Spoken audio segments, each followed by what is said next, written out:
بسم اللہ الرحمن الرحیم۔ شروع اللہ کے بابرکت نام سے جو بڑا مہربان اور نہایت رحم کرنے والا ہے۔ السلام علیکم ورحمۃ اللہ وبرکاتہ۔ آج کی اس ویڈیو میں ہم حضرت عمر فاروق رضی اللہ تعالی عنہ کے قبول اسلام اور آپ کی زندگی کے کچھ واقعات بیان کریں گے۔ دعا کرتا ہوں کہ بفضل تعالی آپ سب خیر و عافیت سے ہوں۔ حضرت عمر فاروق وہ جلیل القدر ہستی ہیں جن کو حضور نے اللہ سے مانگ کر لیا۔ سارے صحابہ میرے حضور کے مرید ہیں، لیکن عمر فاروق میرے حضور کی مراد ہیں۔ 39 لوگ جب اسلام لا چکے اور 39واں شخص حضرت امیر حمزہ تھے، اور ان کا ایمان لانا مسلمانوں کے لیے بہت بڑے حوصلے کا سبب بنا۔ حضور نے ہاتھ اٹھا کر دعا مانگی کہ اے اللہ عمر بن خطاب یا عمر بن حشام سے اسلام کو قوت عطا فرما۔ حضور ان کے لیے دعائیں مانگ رہے تھے اور یہ ہاتھ میں تلوار لیے غیظ و غضب سے نکلے کہ آج بانی اسلام کا چراغ ہی بجھا دوں گا۔ راستے میں ایک صاحب ملے اور کہا کہ عمر تیرے تیور کچھ اچھے نہیں لگ رہے، خیر تو ہے، کدھر جا رہے ہو؟ کہا کہ اسلام کا چراغ بجھانے جا رہا ہوں۔ وہ صاحب مسکرا کر بولے کہ پہلے گھر کی خبر لو۔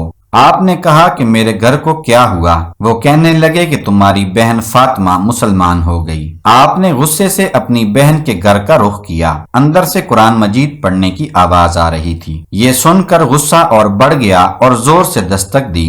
آواز میں گرج تھی۔ اہل خانہ سمجھ گئے کہ ماجرا کچھ اور ہے۔ گھر والوں نے معلم کو چھپا دیا اور بہن نے آگے بڑھ کر دروازہ کھولا۔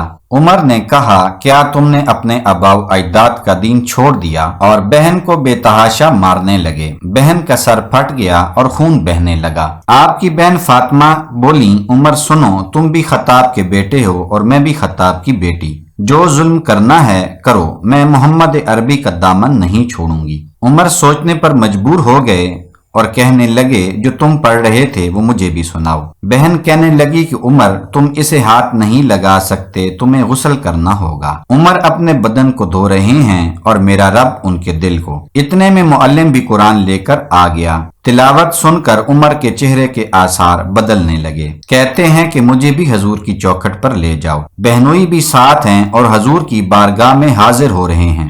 صحابہ کرام نے دیکھا اور تشویش کا اظہار کیا کہ عمر آ رہا ہے، ارادے اچھے نہیں لگتے۔ جناب امیر حمزہ نے کہا کہ دروازہ کھول دو، اچھی نیت سے آیا تو استقبال کریں گے، نیت اچھی نہ ہوئی تو اس کی تلوار سے ہی اس کی گردن اڑا دیں گے۔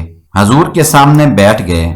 حضور نے فرمایا کہ عمر ابھی وقت نہیں آیا کہ تم اسلام لے آؤ، اور یہی وقت تھا آپ کے اسلام لانے کا۔ لبوں پر کلمہ جاری ہو گیا اور اللہ اکبر کی صدا اس زور سے گونجی کہ مکے کی گلیاں بھی گونجنے لگیں۔ اسلام لانے کے بعد حضرت عمر نے حضور صلی اللہ علیہ وآلہ وسلم سے پوچھا یا رسول اللہ کیا ہم حق پر نہیں؟ آپ صلی اللہ علیہ وآلہ وسلم نے فرمایا کہ بے شک ہم حق پر ہیں۔ پھر سوال کیا کہ کیا اللہ کا دین سچا نہیں؟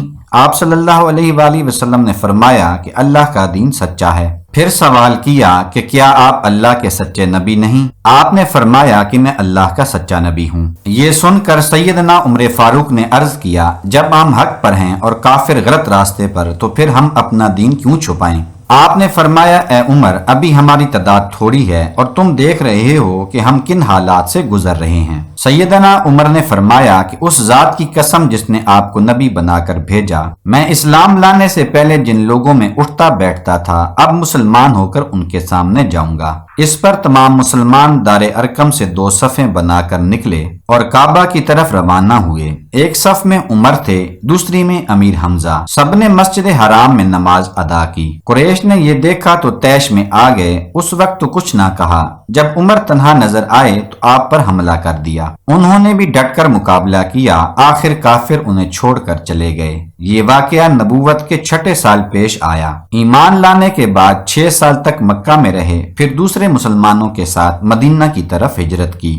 ایسے میں کفار کو مخاطب ہو کر فرمایا میں آج مکے سے جا رہا ہوں، کسی میں ہمت ہے تو مجھے روک کر دکھائے، لیکن کوئی آگے نہ آیا۔ حضرت عبداللہ ابن مسعود رضی اللہ تعالیٰ عنہ فرماتے ہیں کہ حضرت عمر کا ایمان لانا مسلمانوں کے لیے عزت کا سبب بنا۔ ان کا ہجرت کرنا مسلمانوں کی نصرت اور کفار کے خلاف مسلمانوں کے لیے رحمت تھی۔ حضرت عمر رضی اللہ تعالی عنہ وہ ہیں کہ میرے حضور نے فرمایا لوگو جب تم نیک لوگوں کا ذکر کرو تو میرے عمر کا تذکرہ ضرور کیا کرو۔ میرا عمر وہ ہے جب وہ ایک سمت سے آ رہا ہو تو شیطان ان کو دیکھ کر راستہ تبدیل کر لیتا ہے۔ حضرت عمر کی طبیعت کے اندر جاہ جلال تھا۔ آپ کا وہی جاہ جلال جو پہلے مسلمانوں کے خلاف تھا اب کفار اور منافقین کے لیے ہے، لیکن جس دن سے آپ خلیفہ بنے اس دن آپ نے منبر پر چڑھ کر خطبہ دیا تو اس میں کہا کہ لوگوں، میں سخت اس لیے تھا کہ رسول اللہ صلی اللہ علیہ وآلہ وسلم اور حضرت ابو بکر صدیق نرم تھے، اب میں تخت خلافت پر بیٹھا ہوں، اب میری سختی نرمی میں تبدیل ہو گئی، صرف فاسقوں، فاجروں اور باغیوں کے لیے میں سخت ہوں، باقی تمہارے لیے نرم۔ حضرت عمر نے بیت المال سے سب سے کم تنخواہ لی، ایک سال میں صرف 2 جوڑے لیتے۔ راوی کہتا ہے کہ میں نے دیکھا کہ اس میں بھی 17 پیمن لگے ہوتے۔ حضرت عمر کا طرز زندگی، انداز معاشرت اور آپ کا انداز خلافت، آپ کی زندگی کا ہر لمحہ دیکھ لیں کہ کتنی مرتبہ قرآن مجید حضرت عمر کی رائے کے مطابق نازل ہوا۔ اللہ تعالیٰ نے ان کو صاحب الہام بنایا۔ ہر امت میں کوئی صاحب الہام ہوتا ہے، حضور کی امت کا صاحب الہام حضرت عمر فاروق تھے۔ آقا کریم نے انہیں اپنا وزیر قرار دیا اور فرمایا کہ میرے 2 وزیر آسمانوں میں ہیں اور 2 وزیر زمینوں میں۔ آسمانوں کے وزیر جبرائیل اور میکائیل ہیں اور زمین کے وزیر ابو بکر صدیق اور عمر فاروق۔ جب زمین پر عدل کیا جائے تو زمین بھی حکم مانتی ہے، اور حضرت عمر وہ تھے جن کا حکم ہوائیں، زمین، آگ اور دریا بھی تسلیم کرتے اور آپ کا حکم مانتے۔ مصر کے اندر یہ رسم بن گئی کہ سال کے بعد ایک دوشیزہ کو اچھا لباس اور زیورات پہنا کر دریا کی نظر کیا جاتا، اس کا خون بہتا تو دریا چلتا۔ جب مسلمانوں نے مصر فتح کیا تو گورنر نے لکھا کہ اسلام تو اس طرح کی رسوم کی اجازت نہیں دیتا، لیکن خشک سالی کی وجہ سے لوگوں کی فصلیں ویران ہو گئیں، تو حضرت عمر سے پوچھا کہ کیا کیا جائے۔ حضرت عمر نے دریا کے نام خط لکھا کہ اے نیل، اگر تو اللہ کے حکم سے چلتا ہے تو چل، ورنہ ہمیں تیرے چلنے کی کوئی ضرورت نہیں، اور قاصد کو کہا یہ خط لے جا اور دریا نیل میں پھینک دے۔ قاصد نے وہ خط دریا نیل میں پھینک دیا اور پانی بہنا شروع ہو گیا۔ پھر دریا نیل ایسا چلا کہ 14 صدیاں گزرنے کے بعد بھی آج تک رواں دواں ہے۔ آگ بھی آپ کا حکم مانتی۔ لوگ حضرت عمر کے پاس آئے اور کہنے لگے کہ اے عمر رضی اللہ تعالیٰ عنہ، لاوا پھوٹا ہے اور آگ مدینے کی طرف بڑھ رہی ہے، اب کیا کیا جائے؟ آپ رضی اللہ تعالیٰ عنہ نے اپنی قمیض اتاری جس پر چمڑے کے 17 پیمن لگے تھے، کہا کہ یہ قمیض لے جاؤ اور آگ کے آگے ڈالنا، آگ پیچھے بھاگ جائے گی۔ زلزلہ آتا تو زمین پر درا مارتے اور کہتے کہ اے زمین رک جا، کیا عمر نے تیری چھاتی پر عدل نہیں کیا؟ یہ عمر رضی اللہ تعالیٰ عنہ ہیں کہ جن کے انصاف کی وجہ سے اللہ تعالیٰ کی رحمت اور برکات کا نزول ہوتا۔ کائنات کے اندر آپ نے ایسی حکومت نہیں دیکھی ہوگی جیسی عمر رضی اللہ تعالیٰ عنہ نے کی۔ فرمایا کہ فرات کے کنارے اگر ایک کتا بھی پیاسا مر گیا تو اس کا حساب بھی عمر سے ہوگا۔ ایک مرتبہ باہر سے ایک سفیر آیا اور کہنے لگا کہ مسلمانوں کے امیر کا محل کہاں ہے؟ تو مسکرا کر کہتے ہیں کہ ہمارے امیر کا کوئی محل نہیں۔ پوچھا کہاں ملیں گے؟ کسی نے کہا کہ مسجد نبوی میں یا بیت المال کی اونٹوں کی دیکھ بھال میں مصروف ہوں گے۔ وہ جب گئے تو آپ کو مسجد میں نہ پایا۔ پتا چلا کہ حضرت عمر جنت البقیع کے پاس ایک درخت کے نیچے پتھر کا تکیہ لگائے سو رہے تھے، تو اس نے کہا اے عمر، تو نے عدل کیا، اس لیے تجھے کچی اینٹ پر بھی نیند آ گئی۔ ہمارے حکمرانوں نے انصاف نہیں کیا، وہ محفوظ محلات میں بھی چین و سکون کی نیند نہیں سو سکتے۔ حضرت عمر نے اس طرح امور سلطنت نبھائے۔ آپ دن بھر لوگوں کی ضروریات سنتے اور جب رات ہوتی اور لوگ سو جاتے، عمر مدینے کی گلیوں میں بیس بدل کر پہرا دیتے۔ کائنات نے کوئی ایسا بھی حکمران دیکھا ہوگا؟